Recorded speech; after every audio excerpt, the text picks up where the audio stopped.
خالق کائنات اول ہے خالق ہونے کے لحاظ سے، اور میرے نبی پاک علیہ الصلوۃ والسلام اول ہے مخلوق ہونے کے لحاظ سے۔ سبحان اللہ کی آواز آنی چاہیے، اللہ اکبر۔ اس لحاظ سے نبی پاک علیہ الصلوۃ والسلام اول بھی ہے۔ حضرت جابر رضی اللہ تعالیٰ عنہ میرے نبی کی بارگاہ میں عرض کرتے ہیں، حضور سب سے پہلے اللہ نے کس چیز کو پیدا فرمایا؟ فرمایا اللہ نے تیرے نبی کے نور کو پیدا فرمایا ہے۔ سب سے پہلے جس کے نور کو پیدا فرمایا مخلوق کے اندر، وہ میرے اور تیرے نبی پاک علیہ الصلوۃ والسلام ہے۔ اور جب ساری مخلوقات کو بنا لیا، عالم ارواح کے اندر تمام روحوں کو جمع کیا انسانوں کی، تو اللہ خالق کائنات نے پوچھا الست بربکم، کیا میں تمہارا رب نہیں؟ انہوں نے سارے خاموش ہو گئے۔ جس نے سب سے پہلے جواب دیا بلا، وہ میرے اور تیرے مصطفیٰ کی ذات ہے۔ تو بننے کے لحاظ سے بھی سب سے پہلے ہیں، جواب دینے کے لحاظ سے بھی سب سے پہلے ہیں۔ عرض کی حضور متا وجبت لک النبوہ، آپ نبی کب سے ہیں؟ حالانکہ صحابہ تو جانتے تھے نا کہ حضور جب دنیا میں تشریف لائے تو آتے ہی اعلان نبوت تو تھوڑی کر دیا تھا، بلکہ 40 سال کے بعد اعلان نبوت کیا ہے نا۔ اتنا عرصہ حضور نے بغیر اعلان نبوت کے گزارا، لیکن صحابہ جانتے تھے جو ہم دیکھتے ہیں یہ حضور اصل میں وہ نہیں، حضور کی شان کچھ اور ہی ہے۔ اس لیے پوچھا حضور متا وجبت لک النبوہ، ہم نے تو دیکھا ہے کہ اعلان نبوت 40 سال کے بعد کیا ہے، لیکن یہ بھی تو بتائے نا کہ آپ کو نبوت اللہ نے دی کب سے ہے؟ فرمایا میں اس وقت بھی نبی تھا جب حضرت آدم علیہ السلام ابھی پانی اور مٹی کے درمیان تشریف فرما تھے، یعنی ابھی وہ بنے نہیں تھے، میں اس وقت بھی اللہ خالق کائنات کا نبی تھا۔ تو بننے کے اندر بھی سب سے پہلے، جواب دینے کے اندر بھی سب سے پہلے، نبوت ملنے کے اندر بھی سب سے پہلے۔ اور اللہ خالق کائنات کے حبیب علیہ الصلوۃ والسلام کی شان اولیت کا لحاظ اس بات سے بھی آپ لگا سکتے ہیں کہ جب قیامت کا دن ہوگا تو اللہ خالق کائنات دوبارہ سور پھونکنے کا حکم دے گا، تمام انسان اپنی اپنی قبروں سے جب اٹھیں گے تو سب سے پہلے جس کی قبر کو کھولا جائے گا وہ میرے اور تیرے مصطفیٰ علیہ الصلوۃ والسلام ہوں گے۔ فرمایا سب سے پہلے میری قبر انور کو کھولا جائے گا، اور میں یوں قبر سے نکلوں گا کہ میرے دائیں ہاتھ میں ابو بکر کا ہاتھ ہوگا، بائیں ہاتھ میں میری عمر کا ہاتھ ہوگا۔ حتیٰ کہ مجھے ایک اور حدیث یاد آ گئی، یہاں پہ ترمذی شریف کی حدیث مبارکہ ہے، حضور علیہ الصلوۃ والسلام کے صحابہ مسجد میں تشریف فرما ہے، حضور مسجد نبوی کے دروازے کے اندر داخل ہوئے، دائیں ہاتھ میں ابو بکر کا ہاتھ پکڑا ہے، بائیں میں حضرت عمر کا ہاتھ پکڑا ہے، اور حضور نے ارشاد فرمایا صحابہ ادھر دیکھو میری طرف، صحابہ دیکھ رہے ہیں۔ فرمایا یہ منظر دیکھ رہے ہو، میں محمد مصطفیٰ درمیان میں ہوں، میری دائیں طرف ابو بکر ہے، بائیں طرف عمر ہے۔ فرمایا یہ منظر یاد رکھنا، اللہ کی عزت کی قسم کل قیامت کا دن ہوگا جب ہم قبروں سے نکلیں گے، ہاکذا نبعث یوم القیامہ، فرمایا اسی طرح ہم قبروں سے بھی نکلیں گے، میری دائیں طرف ابو بکر ہوگا، بائیں طرف عمر فاروق ہوگا۔ لوگوں نے کتنی کوشش کی ان کو جدا کرنے کی، لیکن مصطفیٰ نے کیسے ساتھ رکھا ہے؟ جب تک دنیا کے اوپر رہے تب تک بھی ساتھ رہے، مزار کے اندر بھی ساتھ رکھا، اور فرمایا کل قیامت کے دن بھی ہم اکٹھے ہی اٹھیں گے۔ یہاں تک نہیں بلکہ حضور علیہ السلام نے ارشاد فرمایا جب وہاں سے اٹھ کر ہم میدان محشر کے اندر جائیں گے تو حوض کوثر کے اوپر بھی ہم اکٹھے ہی ہوں گے، حوض کوثر کے اوپر بھی ہم اکٹھے ہوں گے۔ امام صفوری رحمۃ اللہ علیہ نے لکھا ہے حوض کوثر کے 4 کونے ہوں گے، پہلے کونے پہ ابو بکر کھڑے ہوں گے، دوسرے کونے پہ عمر فاروق کھڑے ہوں گے، تیسرے کونے پہ عثمان غنی کھڑے ہوں گے، چوتھے کونے پہ مولا مرتضیٰ، مشکل کشا، حاجت روا، شیر خدا، علی المرتضیٰ، سنیوں کے پیر، ایسے نہیں ذرا سبحان اللہ سے بولے نا، سنیوں کے پیر، صحابہ کے مشیر، میرے نبی کے ویر کھڑے ہوں گے، اور وہ 4 کونوں پہ ایسے کھڑے ہوں گے جو بھی امتی آئے گا مجھے پیاس لگی ہے، حضور کی طرف دیکھیں گے، حضور اشارہ فرمائیں گے پلا دو پانی، کسی کو ابو بکر پلائیں گے، کسی کو عمر پاک پلائیں گے، کسی کو حضرت عثمان پلائیں گے، کسی کو شیر خدا پلائیں گے۔ جس کے دل کے اندر ابو بکر کی نفرت ہوگی وہ جائے گا کہ میں نے ابو بکر کے پاس نہیں جانا، وہ حضرت عمر کے پاس جائے گا، وہ مارے کے ڈنڈا چل بھاگ یہاں سے۔ جس کے دل میں ابو بکر کی محبت نہیں، عمر بھی اس کو منہ نہیں لگاتا، وہ دوڑ کر جائے گا حضرت عثمان کے پاس کہ مجھے پانی دے دیجئے، وہ فرمائیں گے کہ جس کو حضرت عمر نے رد کر دیا ہے عثمان بھی اس کو منہ نہیں لگاتا،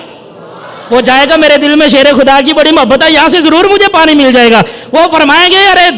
نکل جائے یہاں سے، جس کو ان 3 یاروں نے پانی نہیں پلایا علی بھی کبھی پانی نہیں پلائے گا، علی صرف اسی کو منہ لگاتا ہے جس کے دل میں ان 4 کوئی محبت ہوتی ہے۔ فرمایا وہ چاروں کے چاروں وہاں پہ کھڑے ہوں گے. مطلب ہے کہ جہاں بھی دیکھو اللہ کے حبیب نے ان کو ساتھ رکھا ہوا ہے. تو حضور علیہ الصلوۃ والسلام اول ہونے کے لحاظ سے یوں بھی ہے کہ قبر انور سے سب سے پہلے میرے مصطفیٰ علیہ الصلوۃ والسلام نکلیں گے. اور جب وہاں پہ سارے کھڑے ہوں گے, آگے سنیے کیا ہوگا, سارے کے سارے وہاں پہ کھڑے ہوں گے, تو جس کو سب سے پہلے سجدہ کرنے کی اجازت ملے گی وہ بھی میرے مصطفیٰ ہوں گے. جو سب سے پہلے اللہ کی حمد کریں گے وہ بھی میرے مصطفیٰ ہوں گے. جو سب سے پہلے شفاعت کریں گے وہ بھی میرے مصطفیٰ کی ذات ہوگی. جو سب سے پہلے جنت کا دروازہ کھٹکھٹائیں گے وہ بھی مصطفیٰ ہوں گے. جن کے لیے سب سے پہلے جنت کا دروازہ کھولا جائے گا وہ بھی میرے مصطفیٰ ہوں گے. اور فرمایا لوگوں یہ بھی یاد رکھنا, سب سے پہلے جو جنت میں جائے گا وہ بھی میرے مصطفیٰ ہوں گے.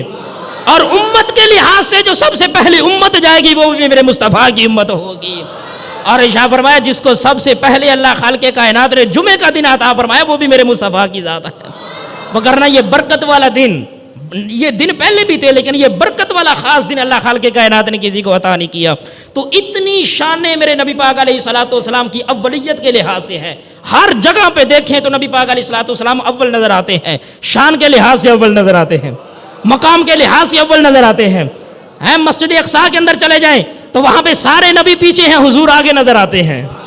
جبریل خود پکڑ کے ان کو آگے کرتے ہیں, حضور یہاں پہ سارے پیچھے, کیونکہ امام وہ بنتا ہے کہ جس کی شان سب سے زیادہ ہوتی ہے. حضور یہ اگرچہ نبی آپ سے پہلے گزر گئے ہیں, اگرچہ اللہ نے زمین و آسمان کی بادشاہیاں ان کو دی ہے, اگرچہ اللہ نے ان کو بڑے بڑے مقامات عطا فرمائے تھے, لیکن یہ بھی یاد رکھنا چاہیے کہ اللہ نے سب کی شانیں جمع کر کے مصطفیٰ آپ کو عطا فرما دی ہیں.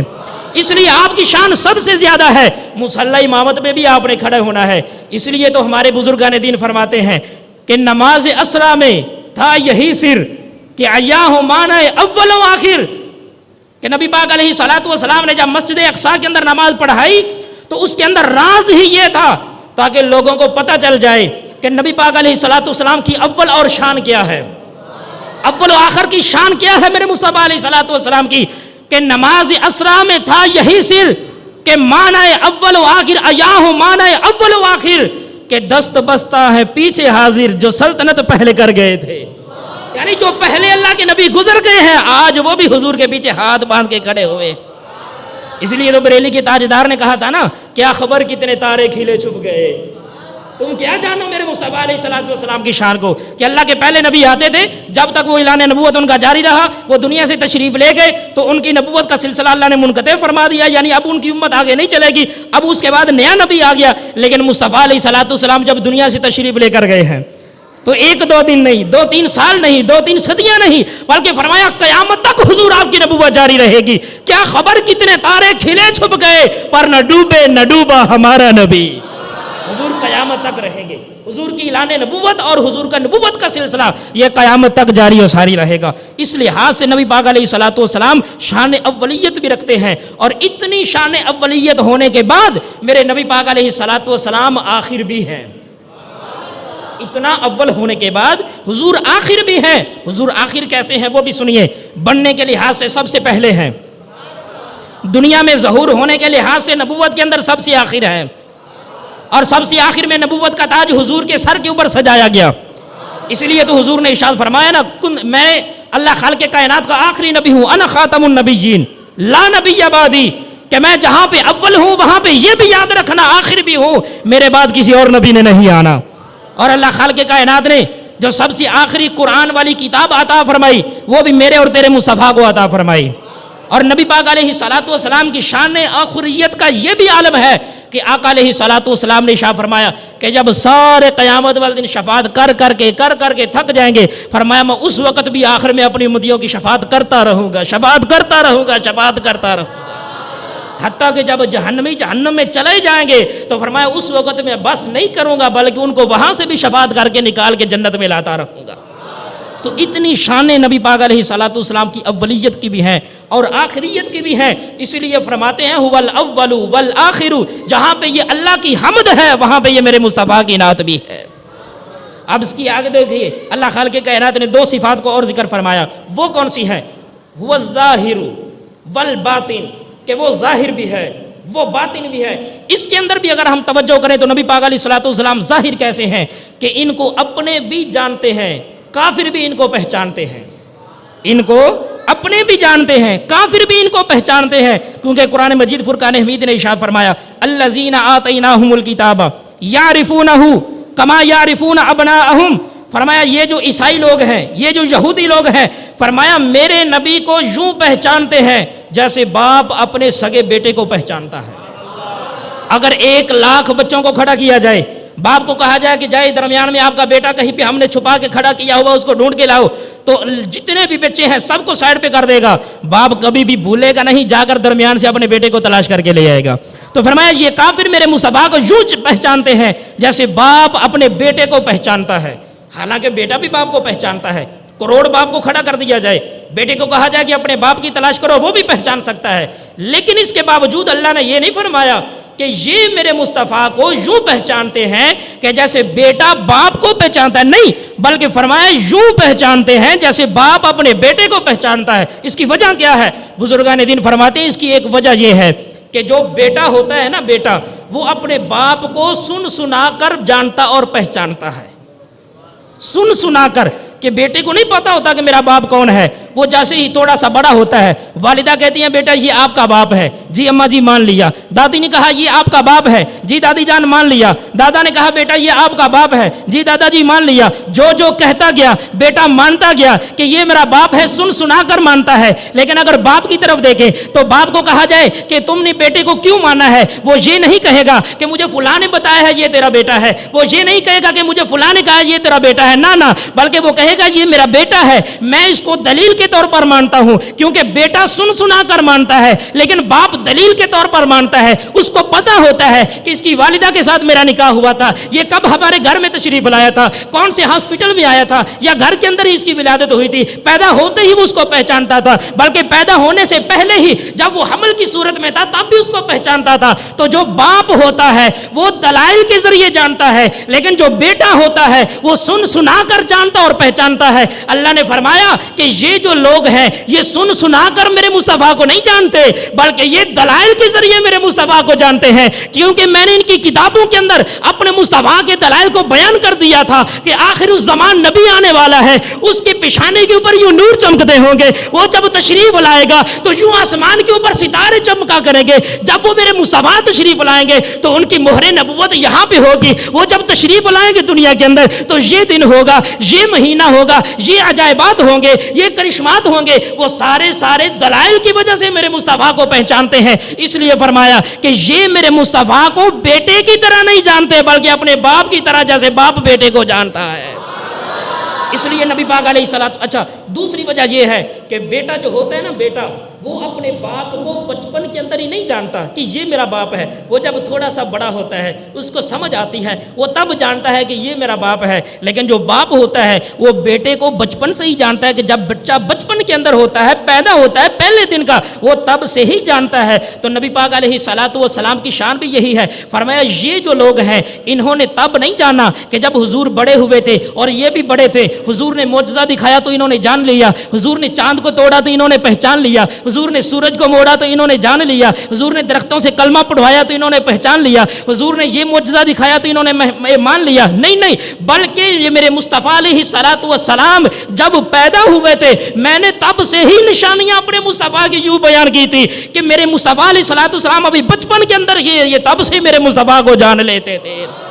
یہی تو وجہ ہے کہ حضرت حسان بن ثابت رضی اللہ تعالیٰ عنہ فرماتے ہیں کہ جس دن نبی پاک علیہ الصلوۃ والسلام پیدا ہوئے میں اس وقت مکے میں تھا، تو میں نے اپنے گھر کی چھت کے اوپر چڑھ کر دیکھا ایک یہودی چیخیں مار مار کے رو رہا تھا۔ میں نے پوچھا رے تجھے کیا ہوا؟ اس نے کہا سارے مکے والوں کو جمع کرو۔ وہاں پہ یہودی کاروبار کے لیے جایا کرتے تھے، اگر کسی کے ذہن کے اندر یہ آ جائے کہ یہودی تو مدینے کے اندر تھے تو تاجر وغیرہ تھے جو وہاں پہ جاتے رہتے تھے، وہاں پہ انہوں نے اپنے گھر بھی بنا رکھے تھے، اگرچہ اکثریت یہودیوں کی مدینے کے اندر تھی۔ تو وہاں کا جو یہودی تھا وہ چھت کے اوپر چڑھ کے رو رہا تھا، کہنے لگا لوگوں جمع ہو جاؤ، آج تمہیں پتہ نہیں کہ کیا ہو گیا ہے، اللہ کی عزت کی قسم بنی اسرائیل سے نبوت ختم ہو چکی ہے، آخر الزمان نبی آ چکے ہیں جو قریش کے اندر پیدا ہو چکے ہیں، مجھے بتاؤ آج کس کس کے گھر کے اندر بچہ پیدا ہوا ہے؟ لوگوں نے بتایا فلاں گھر کے اندر بھی ہے، فلاں گھر کے اندر بھی ہے، فلاں گھر کے اندر بھی ہے۔ وہ سب کو دیکھتا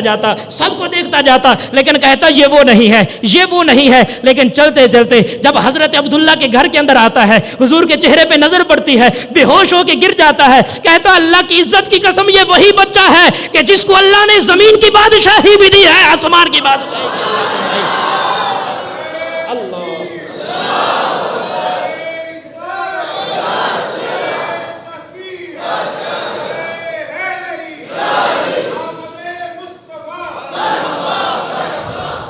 یعنی حضور علیہ الصلوۃ والسلام اتنے ظاہر ہیں کہ ان کو اپنے بھی جانتے ہیں، ان کو کافر بھی پہچانتے ہیں، ان کو جناب وہ چھوٹے چھوٹے جو پرندے ہیں وہ بھی پہچانتے ہیں، ان کو بھی پتا ہے کہ اگر ہمارے انڈے کسی نے اٹھا لیے ہیں ہمیں وہ واپس نہیں کرے گا، اگر ملنے ہیں تو حضور کی در میں جا کر شکایت کرنی پڑے گی۔ اور ان تو ہرن بھی ان کو جانتے ہیں کہ ہمارے بچے شکاری نے پکڑ لیے ہیں، ہمیں وہ واپس نہیں دے گا، اگر ہمیں اپنے بچوں کو واپس چاہیے تو ہمیں مصطفیٰ کی بارگاہ میں جا کر عرض کرنی پڑے گی۔ اس لیے صحابی فرماتے ہیں ہم جنگل کے پاس سے گزرے، دھیمی دھیمی آواز آ رہی تھی، یا رسول اللہ، یا حبیب اللہ، یا نبی اللہ، یا کریم اللہ۔ وہ اللہ کی حبیب کی بارگاہ میں کچھ جیسے استغاثہ کر رہی تھی۔ حضور نے ارشاد فرمایا تم یہاں پہ ٹھہرو، مجھے کوئی آواز دینے والا آواز دے رہا ہے۔ حضور جنگل میں جاتے ہیں، ایک ہرنی آتی ہے، عرض کرتی حضور شکاری میرے بیٹوں کو لے گیا ہے اور مجھے بھی اس نے قید کر لیا ہے، میرے بیٹے وہاں پہ ہیں، حضور اگر مجھے آپ یہاں سے اجازت دے دیں جانے کی تو میں آپ کے ساتھ وعدہ کرتی ہوں واپس آ جاؤں گی۔ وہ سارا واقعہ آپ نے سنا ہوگا، مطلب کہ ہرن بھی حضور کو پہچانتے ہیں،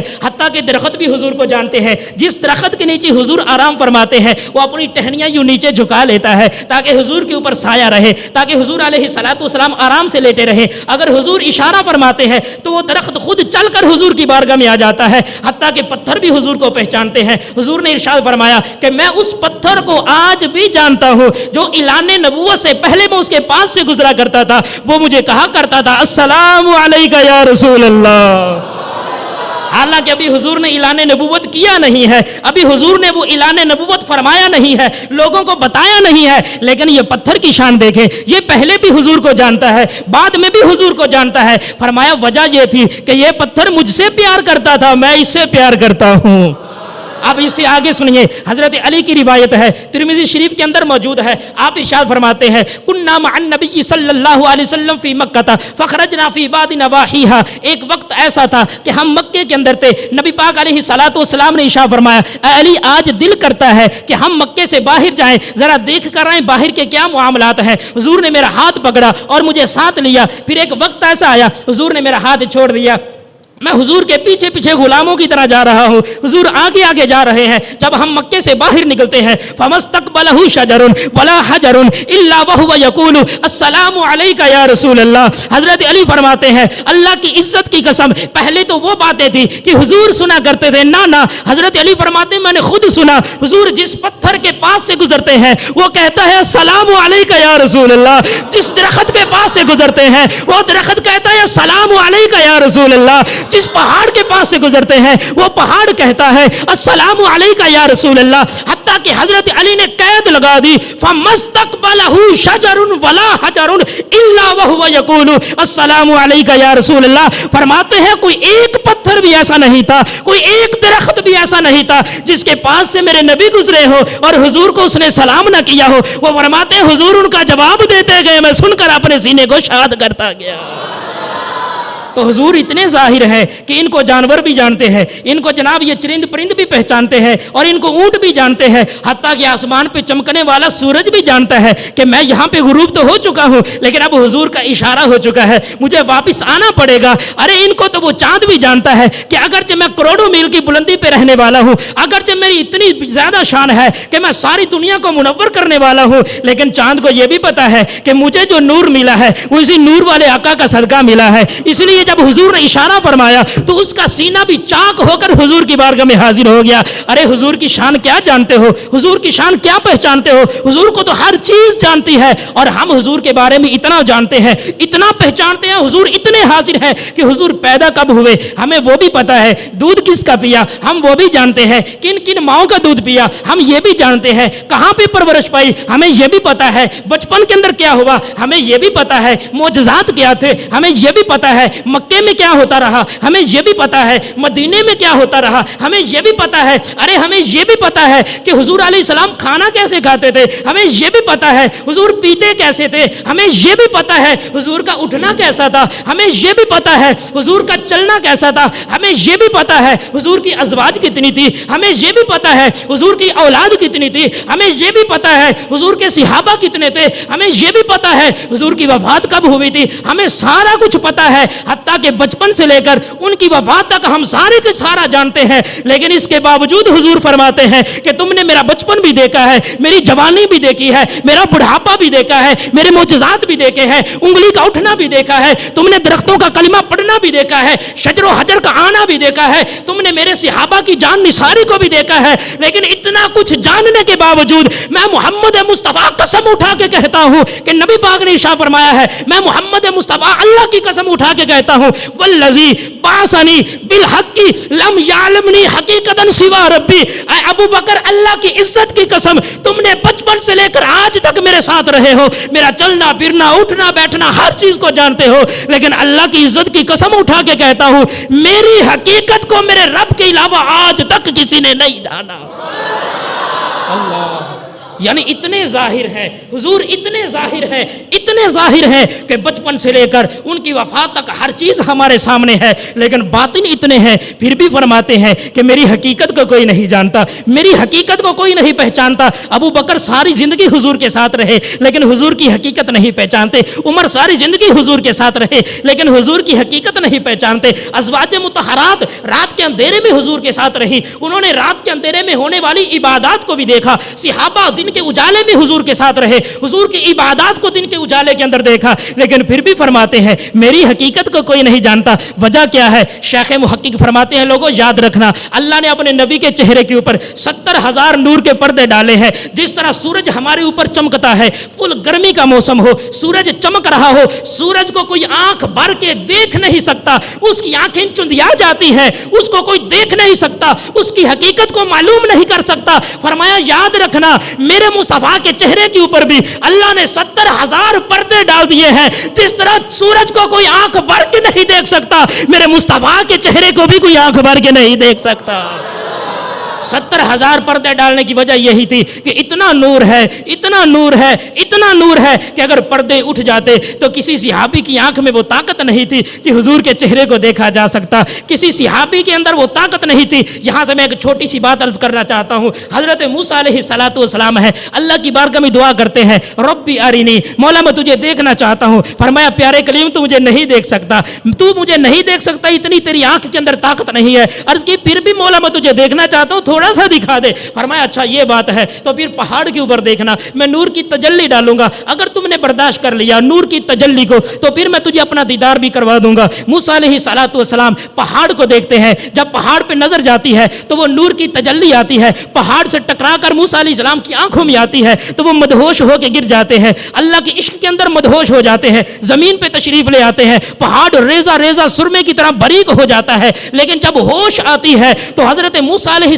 السلام کے چہرے کے اوپر اتنا نور ہوتا ہے, اتنا جلال ہوتا ہے اللہ کے نور کی تجلی کی وجہ سے کہ جو بھی دیکھتا ہے وہ نبینا ہو جاتا ہے. آپ نے لوہے کا خول بنایا, اپنے چہرے پہ ڈال لیا. آپ کی بیوی بار بار کہتی ہے مجھے چہرہ دکھاؤ, وہ جب چہرہ دکھاتے ہیں تو آپ کی بیوی اندھی ہو جاتی ہے. پھر اللہ کی بارگاہ میں دعا کرتے ہیں, اس کی بینائی واپس آ جاتی ہے, پھر کہتی ہے میں دیکھنا چاہتی ہوں, وہ پھر دکھاتی ہے. حضرت موسیٰ علیہ السلام پھر دکھاتے ہیں, وہ پھر اسی طرح اندھی ہو جاتی ہے. 9 مرتبہ اسی طرح بینائی ضائع ہوئی, آپ کی دعا سے پھر واپس آتی ہے. یعنی جس کے چہرے پہ اللہ کے نور کی تھوڑی سی تجلی پڑتی ہے اس کے چہرے میں اتنا نور آ جاتا ہے کہ جو بھی دیکھتا ہے اس کی آنکھیں چندیا جاتی ہیں, اس کی بینائی غائب ہو جاتی ہے. ارے عاشقوں میں یہاں پہ یہ کہنا چاہتا ہوں کہ جس کے چہرے پہ نور کی تجلی پڑے اس کے چہرے کی تاب کوئی برداشت نہیں کر سکتا. تو وہ وقت یاد کریے جب اسراء کی رات ہے, معراج کی رات ہے, میرے اور تیرے مصطفیٰ آسمان و آسمانوں پہ گئے ہیں، عرش سے پار جا کے عین خدا کا دیدار کیا ہے،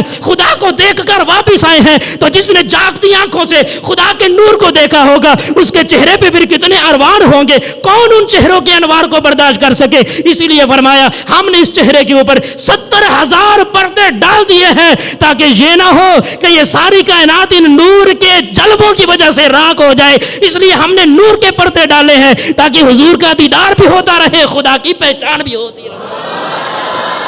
یہ ہے هو الاول والآخر والظاہر والباطن، کہ وہ ظاہر اتنے ہیں کہ بچہ بچہ جانتا ہے، لیکن باطن اتنے ہیں کہ ان کی حقیقت کو کوئی جانتا ہی نہیں ہے، حتیٰ کہ حضرت جبریل علیہ السلام جو 1,24,000 اللہ کے نبیوں کے صحابی ہیں، ان کے پاس وہ پیغام لے کر جاتے رہے، ان کے پاس وحی لے کر جاتے رہے، حتیٰ کہ ہر چیز کو وہ نوٹ کرتے رہے، خدا سے پیغام لیتے ہیں، مصطفیٰ تک لے کے آتے ہیں۔ کئی مرتبہ آئے، حضرت جبریل علیہ السلام بھی کہتے ہیں یا رسول اللہ، یا رسول اللہ، یا رسول اللہ صلی اللہ علیہ وسلم، میں نے آدم کو دیکھا ہے، میں نے حضرت نوح کو دیکھا ہے، میں نے جناب سب کو دیکھا ہے، لیکن اللہ کی عزت کی قسم آپ سے افضل میں نے آج تک کائنات میں کسی کو دیکھا ہی نہیں۔